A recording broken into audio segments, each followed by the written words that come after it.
It's not 70%. Yes, it is.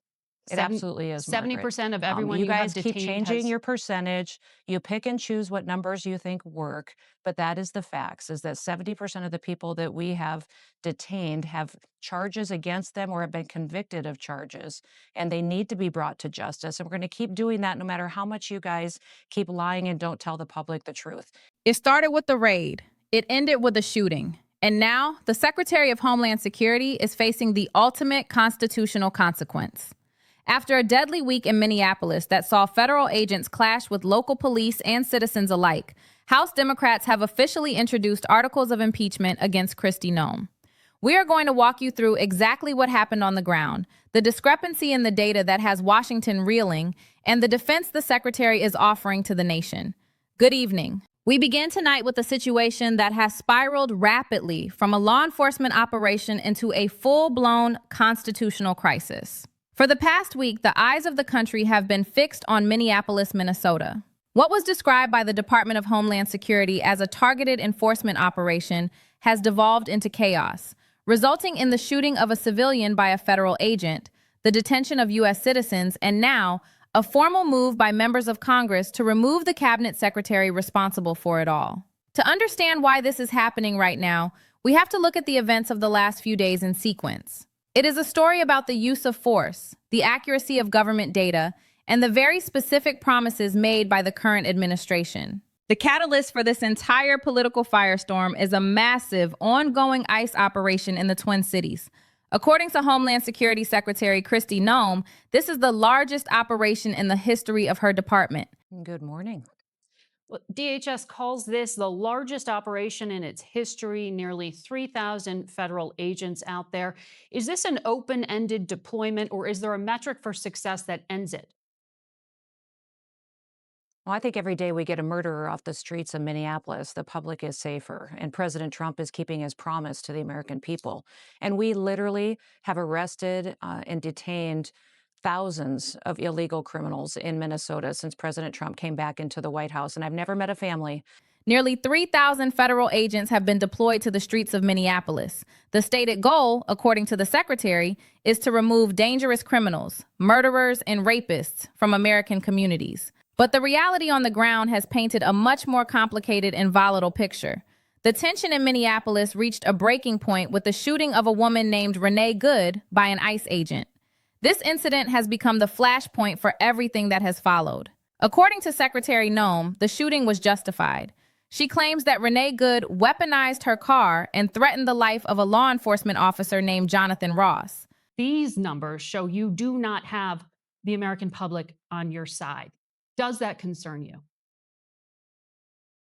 Well, the facts are that this individual weaponized her car and threatened the life of the law enforcement officer and those around him. And that is what the media needs to cover. People understand is the truth when they have the chance to hear the facts around the case. And this individual was impeding law enforcement operations for quite some time before this incident happened. It's a tragedy that this situation has happened in this country. And we hope there's never another situation like this before. But this officer relied on his training to defend his life. Noem states that the officer relied on his training to defend his life and the lives of those around him. However, that narrative is being fiercely contested. CBS News has reported that 54% of Americans believe the shooting was not justified. Witnesses and local officials dispute the idea that the vehicle was used as a weapon in the way the secretary describes. Governor Tim Walz of Minnesota has noted that the only person not being investigated by local authorities for the shooting is the federal agent who pulled the trigger.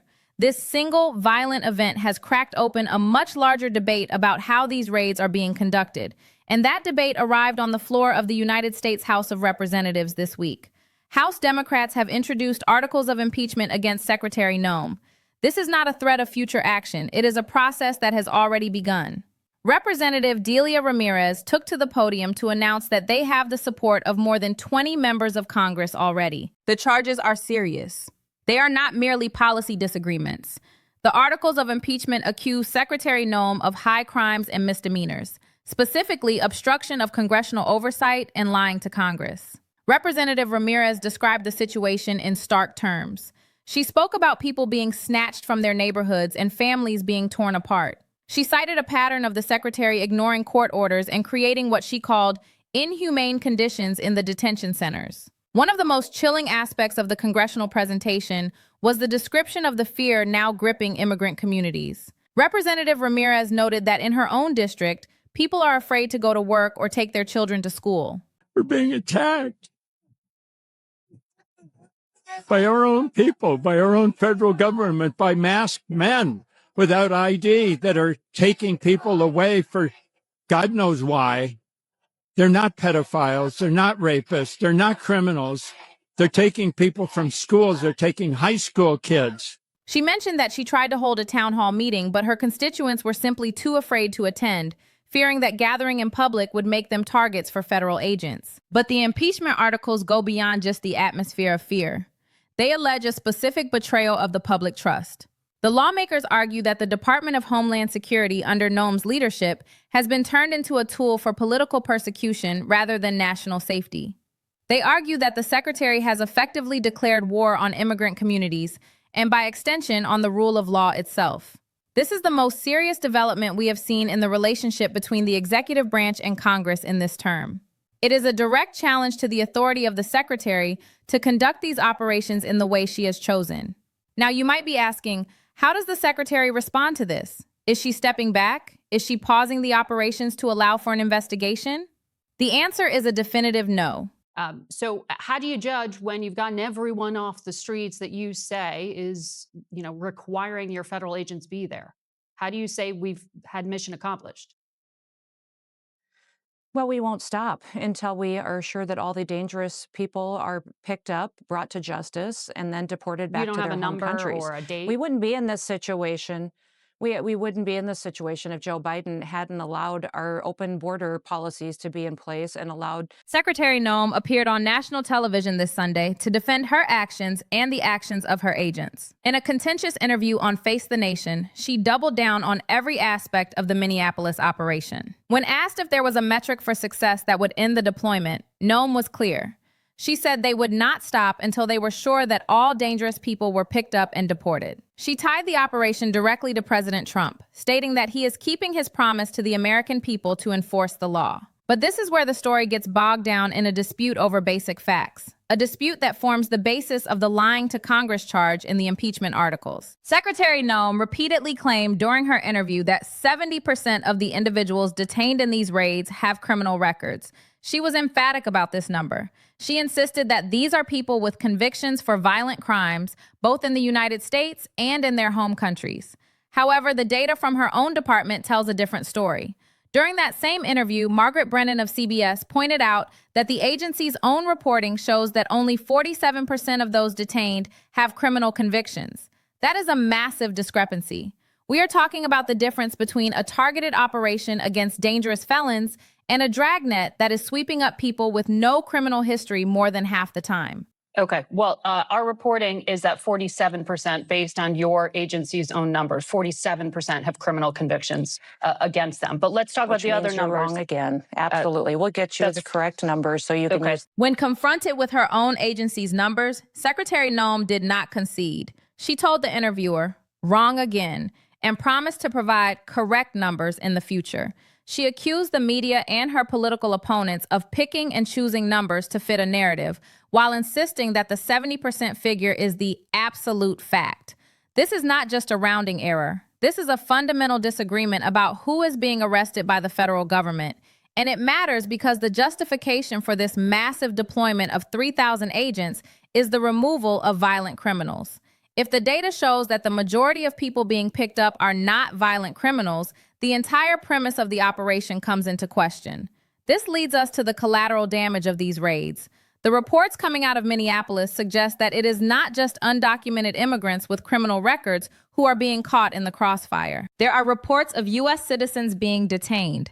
One prominent case involves a young woman named Aaliyah Rockman. She is a U.S. citizen who was reportedly dragged out of her car and detained while on her way to a medical appointment. Video of her arrest has circulated widely on social media, fueling the outrage that is driving the protests. Another incident involved a family with 6 children, including a 6-month-old baby. They were driving to basketball practice when they found themselves in the middle of an enforcement action. According to the mother, Destiny Jackson, ICE agents released a canister of tear gas that affected her family. She described the terrifying moment of having to give her infant CPR because of the gas. When asked about this, Secretary Noem blamed the protesters. She argued that the family was caught in that situation because violent demonstrators were impeding law enforcement operations. She stated that if protesters had been acting peacefully, the police would have been able to do their job without such incidents. This is a key part of the secretary's defense. She frames the violence and the chaos not as a result of heavy-handed tactics by federal agents, but as the fault of local leaders and protesters. She specifically targeted Minneapolis Mayor Jacob Frey and Governor Tim Walz, accusing them of allowing violence to perpetuate and failing to establish peaceful protest zones. She even dismissed a federal judge's order regarding the use of chemical agents. When asked about a court order restricting the use of such weapons, Noem said the order didn't change anything because, in her view, they only use chemical agents when there is violence. This dismissal of judicial oversight is exactly what House Democrats are pointing to when they talk about obstruction. But while Minneapolis is the epicenter of this conflict, it is not the only place where Secretary Noem is making her presence felt. To fully understand the scope of what the Department of Homeland Security is doing right now, we have to look beyond the raids. We have to look at the massive expansion of the department's resources and reach. Just this past week, in the midst of the controversy in Minnesota, Secretary Noem appeared at a ceremonial change of command for the United States Coast Guard. The contrast between the chaotic scenes in Minneapolis and the orderly, uniform precision of this ceremony could not have been starker. But the message she delivered there was consistent with her approach to the border and the interior. At this ceremony, Secretary Noem oversaw the swearing-in of Admiral Kevin Lundy as the new commandant. She used the opportunity to tout what she called unprecedented investments in the Coast Guard. She spoke of President Trump's One Big Beautiful Bill that invested a historic $25 billion into the service. This money is being used to build new cutters, new boats, and new aircraft. It is part of a strategy called Force Design 2028, which aims to completely revamp the Coast Guard for the future. Why does this matter in the context of ICE raids? Because it shows the sheer scale of the apparatus that Secretary Noem now controls. She is not just managing immigration agents in Minneapolis. She is overseeing a military branch that is surging forces to the Pacific and the Caribbean. She highlighted Operation Pacific Viper, a massive deployment to stop cartels and criminal organizations before they reach American shores. She bragged about seizing illegal narcotics at levels that are 200% higher than previous years. She noted that interdictions of undocumented migrants at sea are up 120%. This is the context in which Secretary Noem operates. She views her department as a force that has been revitalized after years of neglect. She sees herself and her agents as the ones getting the job done while others criticize. In her speech to the Coast Guard, she praised leaders who can rise to the challenge at 4 a.m. She spoke about the need for leaders who love this country and are dedicated to making America safe again. This is the same rhetoric she uses to defend the agents on the streets of Minneapolis. When she looks at the ICE agents facing protests and potential disciplinary action, she sees them through the same lens as she sees the Coast Guard crews seizing oil tankers. To her, they are all soldiers in the same war, a war to enforce sovereignty and law and order. This worldview explains why she is so resistant to the criticism coming from Congress and the media. She believes that the 3,000 agents in Minneapolis are highly trained specialists doing a dangerous job. She explicitly rejected the idea that they are untrained for crowd control, stating that they are the most gifted individuals for these operations. She even dismissed the findings of the Government Accountability Office, which reported back in 2021 that most ICE agents are not trained to handle crowd control. Noem insists they are absolutely trained for the situations they are put in. But the cracks in this armor are starting to show. The impeachment articles are just one part of the pressure. The other part comes from the legal system and the sheer weight of the evidence accumulating against the department. We mentioned the discrepancy in the criminal records of detainees, but there is also the issue of the agent involved in the shooting, Jonathan Ross. Secretary Noem was asked directly if he had been placed on administrative leave. She refused to discuss his specific status, citing medical privacy, though she claimed that standard protocols were being followed. However, her defense of him was absolute. She criticized the media for even saying his name, claiming that doing so puts him and his family in jeopardy. She portrayed him as a victim who was attacked rather than the perpetrator of a shooting. This stance, protecting the agent at all costs while attacking the credibility of the victims and the press, is a hallmark of her leadership style. It creates a closed loop where the department investigates itself, clears itself, and then attacks anyone who questions the result. Governor Walz has pointed out that while the state is investigating the protesters, the federal government seems to be insulating its own agent from scrutiny. Noem's response to the governor was personal and dismissive. She attacked his record, blaming him for the unrest in 2020 and stating she would not take advice from someone with bad judgment. This antagonism between federal and state officials is dangerous. It means there is no coordination, no shared understanding of the law, and no rigorous oversight mechanism that both sides accept. And in the middle of this clash of titans are the people living in these communities. The stories of families afraid to leave their homes are not just anecdotes. They are the inevitable result of a policy that prioritizes volume of arrests over precision. When 3,000 agents are told to clear the streets of criminals, and the definition of criminal is broad enough to catch 53% of people with no convictions, entire neighborhoods become targets. The impeachment inquiry will likely bring more of these stories to light. Representative Ramirez has indicated that they are hearing from numbers of mothers and community members who have been impacted. They are gathering testimony about the conditions in detention centers and the specific tactics used during arrests. This is a slow-moving process, but it is the only mechanism the House has to hold a cabinet official accountable. Impeachment of a cabinet secretary is incredibly rare in American history. The fact that it is happening now speaks to the severity of the situation. It is important to note that this is not happening in a vacuum. It is happening against the backdrop of a presidency that has made aggressive immigration enforcement its signature issue. Secretary Noem is executing the explicit directives of President Trump. When she says that President Trump is keeping his promise, she is correct in one sense. The promise was to unleash federal law enforcement. That is exactly what we are seeing.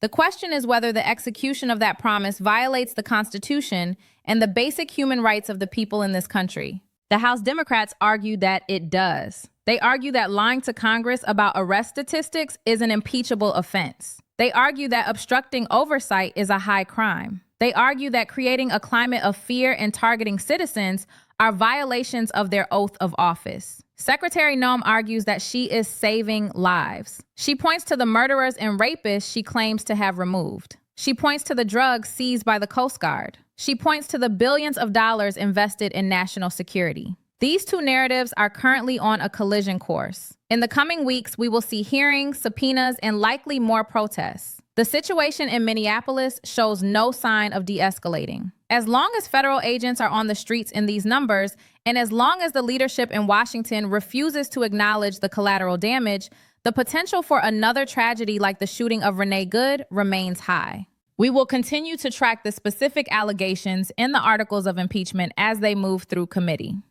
We will also keep digging into the data, the real numbers behind the 70% claim versus the 47% reality. Because in a democracy, facts still matter. And when the government creates its own facts to justify the use of force, it is the job of the press and the Congress to check that power. We leave you tonight with the image of that Coast Guard ceremony. The flags waving, the uniforms pressed, the talk of honor and prudence. Alexander Hamilton, the father of the Coast Guard, once wrote that the department should be marked by prudence, moderation, and good temper. As we look at the tear gas in Minneapolis, the shooting of a civilian, and the impeachment of the secretary, we have to ask, where is the prudence? Where is the moderation? And where is the good temper? Those are the questions that Congress will now have to answer. For now, the raids continue, the agents remain, and the secretary stands her ground. I'm Keith Robert, and we will be right back with more on this developing story. This content reflects my personal opinion and analysis based on publicly available information. It is not intended to promote hate, harassment, or harm toward any individual, group, or political party. The purpose of this video is news commentary, critical analysis, and public discussion under fair use. If you want deeper context, verified sources, and clearer breakdowns of these political developments, watch the related videos on this channel. I don't do surface-level takes here.